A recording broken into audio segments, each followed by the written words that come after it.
Okay guys, Halifax here, back in my basement, and we're on episode 4 of the holiday special. Tonight we're going to go over the location of the track and applying the track. So be on the lookout, we got a good surprise coming.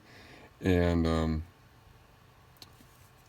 to orientate the grips in the right way, we're going to use Trent's end plug kit. So if you're not using Trent's end plug kit, this isn't going to work for you, but if you are, this video will show you how to locate each track where it belongs using his kit. So to sum things up, we now have the shroud glued on into place right where it's supposed to be on the circle, and as long as that's glued on that circle, we have nothing to worry about. So let's cut over to our track and what we have to do to it, and then throw them on. So I'll catch you there. Okay, so I've mentioned before that I personally like korbanth track for the holiday special because with my eyes I don't see any angles on the track. The track is a much lower profile than the original trilogy track, and to me it looks totally different than original trilogy track. And with my reference that we have, which is not much, but the reference that we have of the holiday special, it doesn't look like the original trilogy track was used. As a matter of fact, later on in the video I'll explain why I believe that it's a different track. So we're going to take korbanth track. It's perfect because it already comes with two-way tape, but it has these nubs in it. So originally I marked out and drilled the holes for the nubs, but now I've determined that that's way too much time. We'll just use a Dremel with a drum sander and sand these out. So let's start doing that on all 7 tracks. We're going to need 7 of them because there's 7 on the holiday special. In the past, we've realized that there was only 6, but now with new evidence, we can confirm that there is 7. So let's go. Okay, so we got a fresh new drum in the Dremel. Throw our glasses on here, and we're just going to be careful to make sure we keep the drum perfectly straight with the grip, because if you go like this, you tend to dig in too much to the grip and ruin it. So just follow with your eyes. It's okay to hit the tape a little bit, but here we go.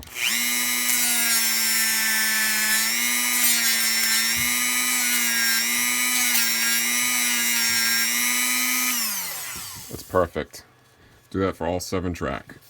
Again, there's nothing wrong with using original trilogy track, any other replicas out there, but I just personally like this track better for this application. So I'm not saying you have to use this track, I'm just saying use whatever you think you see. So I'm going to do this and then I'll report back. Okay, so now that all of our track are smoothed out, it literally took me 2 minutes, but makes a mess everywhere. We're going to move on to the orientation of the track on where everyone goes. So what you're probably going to need is a Sharpie, piece of angle iron, and Trent's end plug kit. So go grab that, and we're going to set up and show you what we got to do next. Oh, and a pencil too. Alright, so let's go set up. Okay, so remember how we located the control box? There's room for error in that because we don't have anything exactly precise, so it depends on how much everybody hugs over the line. So what I've now come up with is we're going to use this screw here to be our home base. We simply take our angle iron, Allen angle iron here, take your pencil and mark a straight edge down. Well, make sure the angle iron is half and half on the screw. That's going to make our center. I've done this quite a few times because this weekend I did the video, but I was sick, so I was sniffling and coughing, and it was very annoying, so I erased a bunch of the stuff. And now you're going to mark with your pencil on the end here where the line went. I'm going to mark it actually with a Sharpie right now so you can see it better. Okay, so now we're going to install our TrooperTrent's end plug kit in there. So we're going to eventually E6000 this in, but for right now we're going to use the key ring to be able to pull it in and out. So the word synchronize, well, synchronizer, that's going to be our lineup point. We're going to take the, let me check my notes here. I can't see. What the heck did I write down? Give me a second. Okay, I had to check my notes. My chicken scratch screwed me up. So we put the plug in. We got the word synchronize here. Our main line, we're going to put the I in synchronizer on the line that we made. Okay? So with that being said, the word graphic should now be perpendicular with the shroud. So now I've already gone around and marked all the locations for the track. So I'm going to repeat this out where each line should be made in between these, between the letters or on the letters. So you can write that down while I repeat that. I'm also going to show it up right here.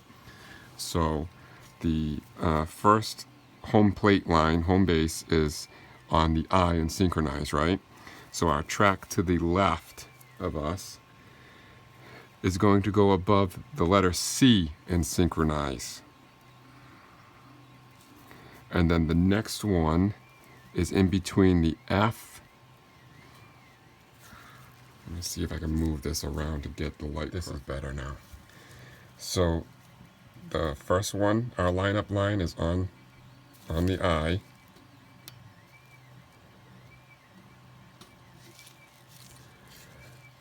Our next one is near the H. The one after that is in between the L and the E in Graflex.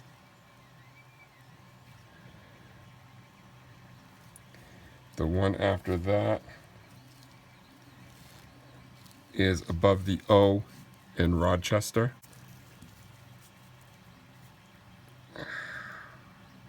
So the O in Rochester. The one after that is going to be between the E and the R in Rochester.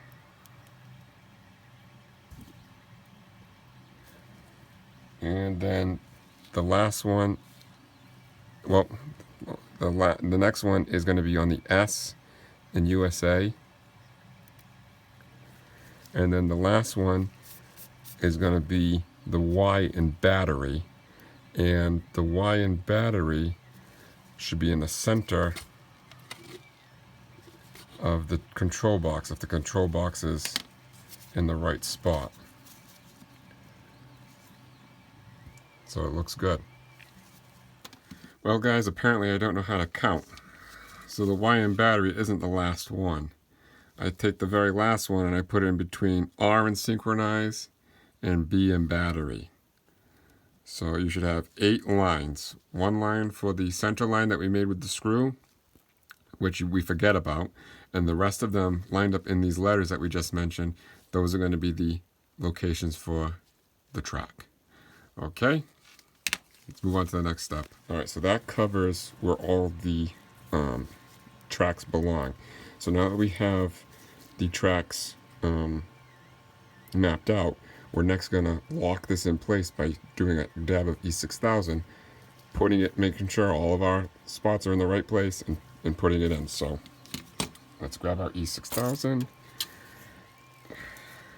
Another thing you could do actually is if you wanted to put a wooden dowel in here, you know, just to stop it from sliding in and out, you could cut it and put the wooden dowel in there.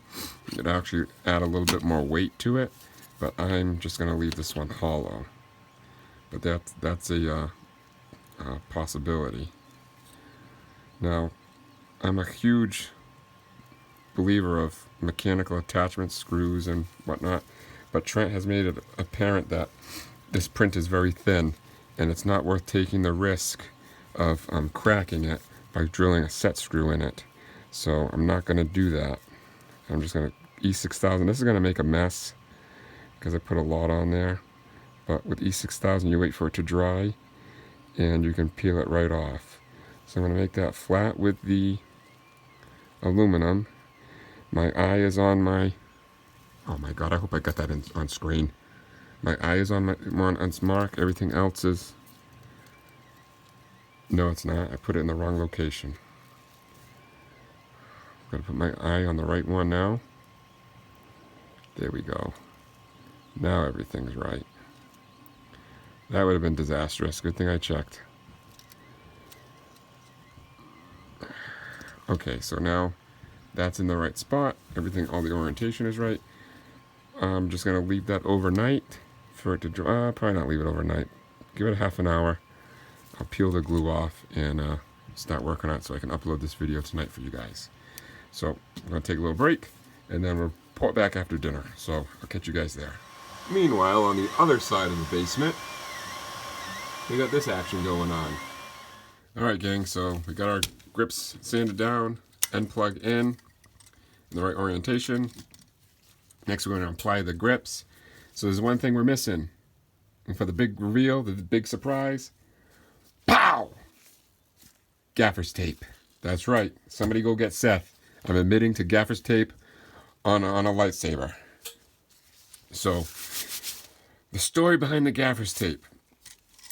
If you look at our reference photos, in between the tracks is black. So, I painted, the one that I sent Trent, I painted. And in some photos, in between the lines is silver. So I left those silver lines unpainted. Well, when Trent started examining it, he noticed that the silver lines bounce around. And it's not silver lines that's bouncing around, it's reflection of light. So when he brought that to my attention, I said, oh man. He also said, it can't be paint because the two color blacks don't match. And the edge here, where the end of the grips are, is all wavy and inconsistent. So he says, it's definitely Gaffers tape. And the picture in the Duncan's archive book, that's the best picture we have of it, and you can actually see texture on it, which looks like the matte Gaffers tape here. So I'm 100% sold on there's Gaffers tape underneath the track. And I believe since day one, this lightsaber, when they originally built it, was an abortion. I mean, they probably grabbed the wrong Graflex from the beginning. It's being sent to the shop and looking for a Graflex. Here's a Graflex, this will work, and it's clearly not the same as the one on screen. They threw this nasty control box on, made a little shroud, and when it came time to grips, we don't have grips. So this lightsaber is only going to be on screen for 30 seconds. What do? I'll just cover the bottom in black tape. Nobody will notice. They threw the black tape on there and said, throw this rubber track on there, which I'm getting closer and closer to discovering, because the track on this is not like the original trilogy track. That's how I think the Gaffers tape got on there. So we're gonna take our Gaffers tape and throw that on here first, and then put the grips on. So with the Gaffers tape, I'm going to try and hide the seams underneath the track, so you don't see a seam of Gaffers tape in between the track. So you're going to need an angle iron and a knife to do that. So shout out to Trent for discovering the Gaffers tape on the holiday special. I truly believe after everything that we went through, we spent a couple nights comparing pictures and theories. I strongly believe that it's not paint down there, it's the tape. So enough talking, let's actually get some action in here and put this stuff on. I'll set up and be back. Okay guys, so I removed the control box, and remember when we were setting up our track, we ran around and made some Sharpie, some pencil lines on where the track ends.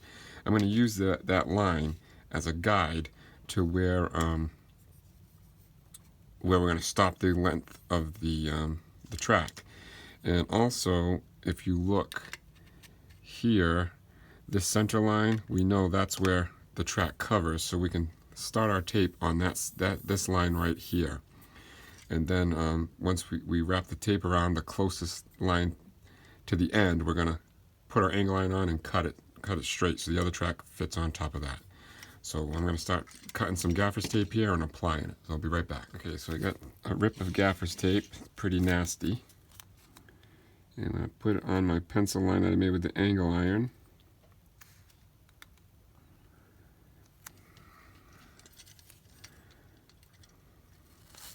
Actually, that's too high. I put it right around here. Right on my pencil line. Bring it around. Okay, so it looks like it's going to end on the H and synchronizer. Put it like that. Take my knife.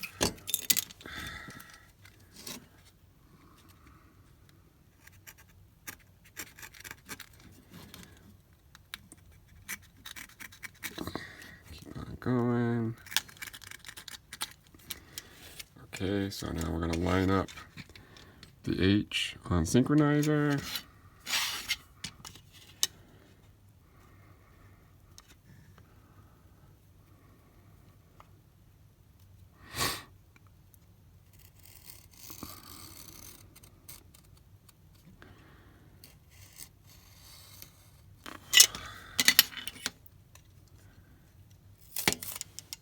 Alright, we're going to go, see the top's all nice and wonky.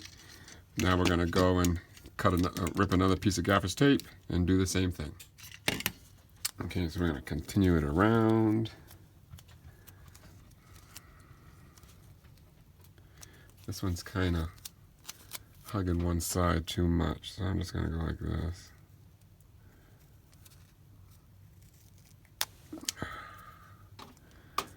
Rip it.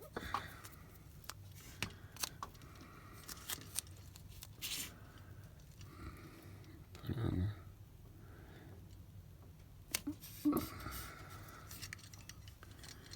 Wrap it around. It's still a little high, so I'm just going to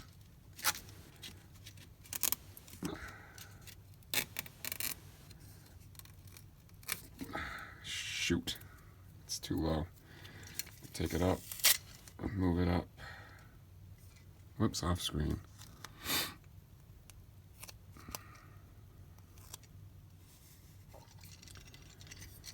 Still too high.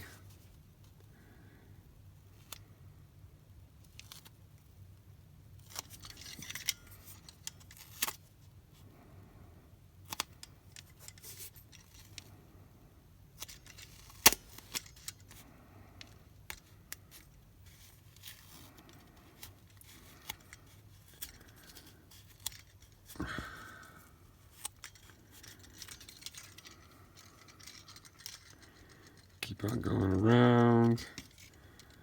This one's going to land in between the R, or on the R and Rochester, so it's going to be fine. Only thing is I don't like that. I don't like this seam right here. I don't think, yeah, I'll be able to get it out. I'm going to have to go back and I'm going to rough that up. Whoops, sorry.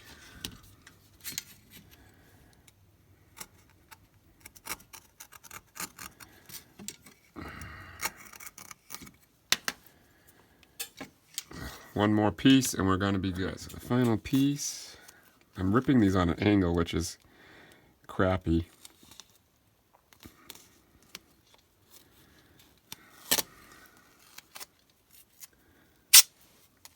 That's a little bit better.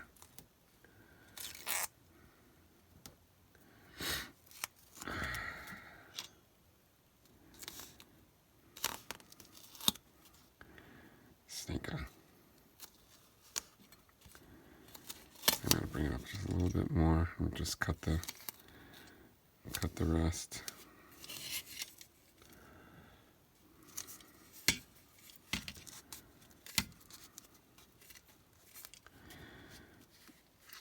This one here, we actually have a line that we can go by.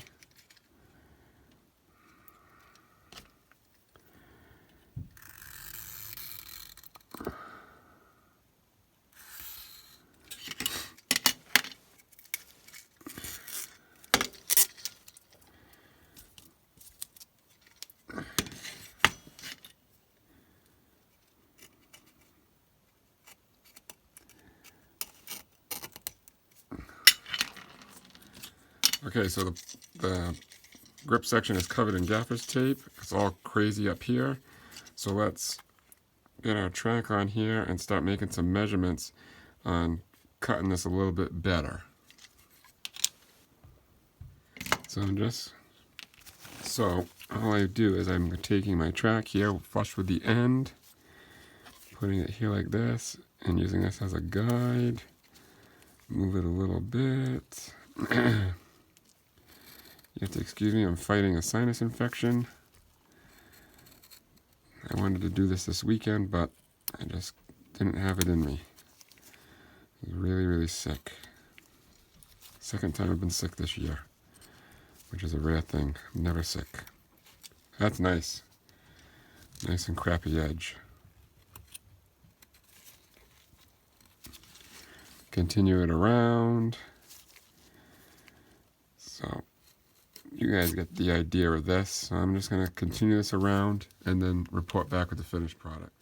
Okay, so the tape is on there, and this is the crappy alignment job I did. So next I'm gonna put the control box back on, making sure it's in the right location.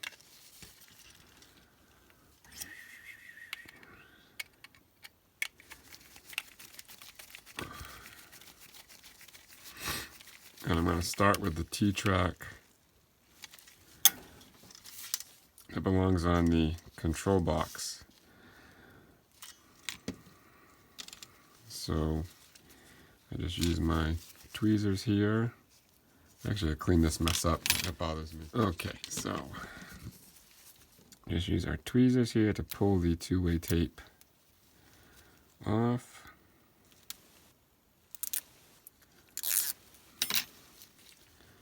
I'm going to stick this right in the center here. And using our line, we put our line, that's the Sharpie line that we made, in line with the T-track here. That's all to it. So number 1 is done. All right, so this next track is going on the R and synchronizer, hugging the R. Can go in between the R and the B, but mine is like so.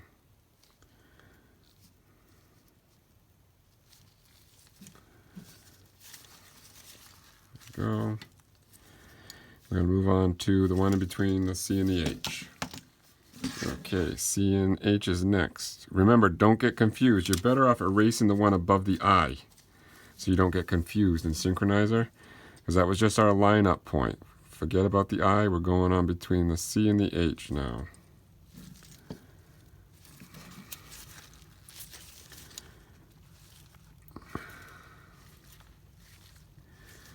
All right, there we go. On to the next one. Up next is between the L and the E in Graflex. Does anybody else feel like we're playing bingo?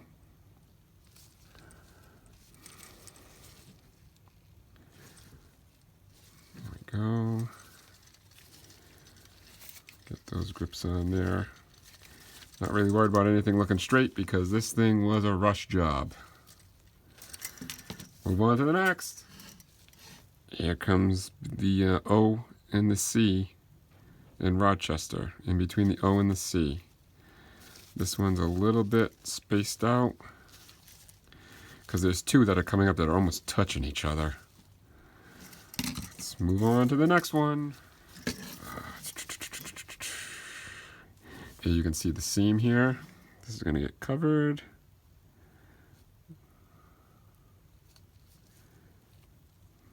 This is above the R, in between the R and Rochester. And the last one is going to be on the S. But I have a problem. I noticed that the T-track that I bought, somebody hacked the end off of it, so it's really short, which kind of sucks. I don't know if the customer wants it like that. So I'm going to use, I have extra track actually, so I'm going to have to rip out the Dremel and get to that one and report back. Alright, so the last track is going on now. The S in USA.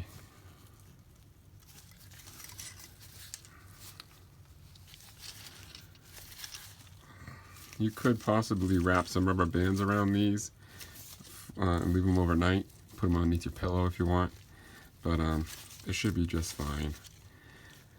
And now that we have all the tracks on, I'm just going to take some rubbing alcohol and clean off the markers that we made with the Sharpie. When I'm doing this, I don't want the rubbing alcohol to fall underneath the Gaffers tape, so I'm holding the Graflex up so the rubbing alcohol doesn't fall underneath it. And this is an experiment because I don't know how rubbing alcohol does with the resin prints. I don't know if that's resin that's staining it or judging by it being blue, I think that's the Sharpie.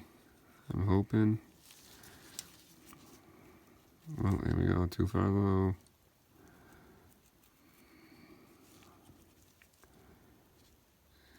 What's the rubbing alcohols? I don't want that to fall under.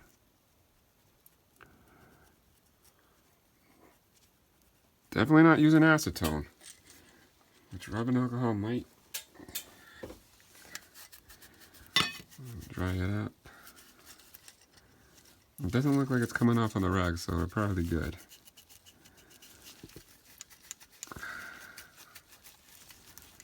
Yep, we're gonna be good. Okie dokie.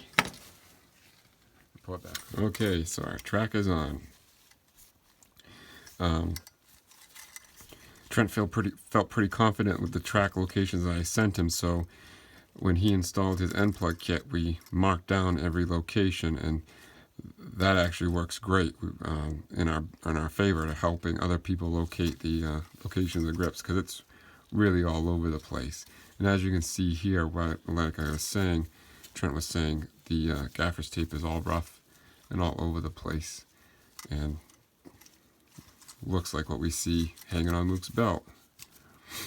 So this video is long enough. All we have left to do is the red button and the arrows. So I'm going to leave that for the last episode. We also got to figure out what we're going to use for button. Trent has used this knurling part of an old X-Acto knife. He cut it up and put it in there, and it looked really good. I even like this color. Scott actually used a valve cap to a tire that he cut up and put in there sideways, and that looks pretty good too. I actually 3D modeled a little slide switch that looks like it's off of a vintage flashlight. So I might just shrink it down, see if I can fit it in there, see what it looks like. But the possibilities are endless. I mean, we really don't have a good shot of it, so you can use your imagination and get away with it. Just glue it in there, and if we find something accurate, then just pluck it out and we can put the accurate one in. But that pretty much wraps it up. All we got to do left is the button and the arrows, and the kit really looks good. I gotta thank you all for watching. I hope this video didn't drag out like the last one, the shroud one. Alright guys. Maybe tomorrow night I'll do the button and arrows, and it'll be completed. So I hope this tutorial helped you, and look forward to seeing you on the next one. Have a good night.